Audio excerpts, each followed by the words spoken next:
दोस्तों, आपका स्वागत है मेरे YouTube चैनल में जिसका नाम है स्टडी एट होम। तो दोस्तों, ये है भाग 2 कक्षा 6 की पुस्तक पृथ्वी और हमारे जीवन का पार्ट 2 का भाग 2। तो दोस्तों, पिछले भाग में हमने पढ़ा था चंद्रमा और चंद्रमा की गतियाँ, चंद्रमा की कलाएँ, सूर्य ग्रहण, चंद्र ग्रहण, और दोस्तों हमने पढ़े थे अंतरिक्ष में जाने वाले प्रथम व्यक्ति और कौन भारतीय था उनमें और कौन भारतीय नहीं था। तो दोस्तों, हम आगे अब अभ्यास करेंगे।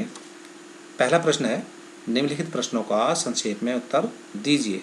चंद्रमा हमें तारों से बड़ा क्यों दिखाई देता है? तो दोस्तों, चंद्रमा पृथ्वी के अधिक निकट होने के कारण हमें तारों से बड़ा दिखाई देता है। अगला प्रश्न है, हम चंद्रमा का एक ही भाग क्यों देख पाते हैं? तो दोस्तों, हम चंद्रमा का एक ही भाग इसलिए देख पाते हैं क्योंकि चंद्रमा को अपने अक्ष पर घूमने और पृथ्वी की परिक्रमा करने में समान समय लगता है, इसलिए हम चंद्रमा का एक ही भाग देख पाते हैं। तो दोस्तों, अगला सवाल है, चांदनी किसे कहते हैं? तो दोस्तों, सूर्य का प्रकाश जब चंद्रमा की सतह से परिवर्तित होकर पृथ्वी पर पहुंचता है तो उसे हम चांदनी कहते हैं। अगला प्रश्न है, भारत के प्रथम अंतरिक्ष यात्री कौन थे? तो दोस्तों, आपको ध्यान होगा ये थे स्क्वाड्रन लीडर राकेश शर्मा। अगला प्रश्न है, सूर्य ग्रहण के समय क्या सावधानी बरतनी चाहिए? तो दोस्तों, सूर्य ग्रहण को नंगी आंखों से कभी भी नहीं देखना चाहिए क्योंकि इस समय निकलने वाली खतरनाक किरणें हमें अंधा बना सकती हैं और इसके लिए एक विशेष प्रकार का चश्मा होता है जिसकी सहायता से हम सूर्य ग्रहण को देख सकते हैं। दोस्तों, रिक्त स्थानों की पूर्ति कीजिए। रात के आकाश में सर्वाधिक चमकीला आकाशीय पिंड कौन सा है? तो दोस्तों, सबसे अधिक चमकीला और सबसे बड़ा जो आकाशीय पिंड है वो है हमारा चंद्रमा। अगला प्रश्न है, चंद्रमा का व्यास पृथ्वी के व्यास का कितना है? तो दोस्तों, हमने डिस्कस किया था यह 1/4 है। चंद्रमा अपनी धुरी पर कितने दिन और कितने घंटे कितने मिनट में एक चक्कर पूरा करता है? तो सही उत्तर है दोस्तों 27 दिन 7 घंटे और 43 मिनट में। चंद्रमा पर पहुंचने वाला प्रथम व्यक्ति कौन था? तो दोस्तों, सही प्रश्न है, सही उत्तर है यूरी गागरिन, जो कि एक रूसी थे। दोस्तों, रिक्त स्थानों की पूर्ति कीजिए।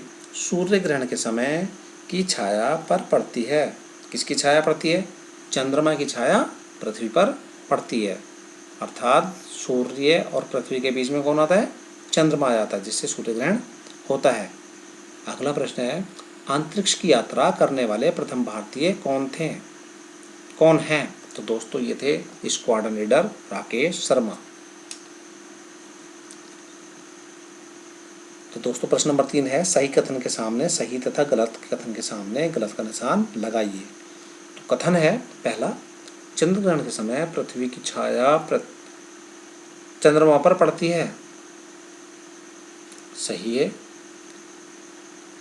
अगला कथन है, चंद्रमा का पृथ्वी के चारों ओर घूमना परिभ्रमण कहलाता है। नहीं दोस्तों, ये परिक्रमण कहलाता है, इसलिए ये गलत कथन है। क्या? सूर्य ग्रहण को नंगी आंखों से देखना चाहिए? नहीं दोस्तों, सूर्य ग्रहण को कभी भी नंगी आंखों से नहीं देखना चाहिए, इससे अंधापन हो सकता है। अगला प्रश्न है, अगला कथन है, आर्यभट्ट ने सूर्य ग्रहण और चंद्र ग्रहण की वैज्ञानिक व्याख्या की थी। तो ये बात सही है। स्तंभों का सही मिलान कीजिए। तो दोस्तों, ये 2 स्तंभ है, ए और बै। तो दोस्तों, स्तंभ ए में है युति, प्रथम अंतरिक्ष यात्री, वियुति, चंद्रमा पर जाने वाला प्रथम व्यक्ति। तो 4 चीज़ें हैं। बी में है पूर्णिमा, आर्मस्ट्रॉन्ग, अमावस्या, यूरी गगरिन। तो दोस्तों, मैंने इसको निशान पहले ही लगाए हुए हैं। युति अर्थात अमावस्या, यानी कि सूर्य ग्रहण के टाइम पे की स्थिति। प्रथम अंतरिक्ष यात्री यूरी गगरिन कहाँ के थे? आपको ध्यान होगा, रूस के।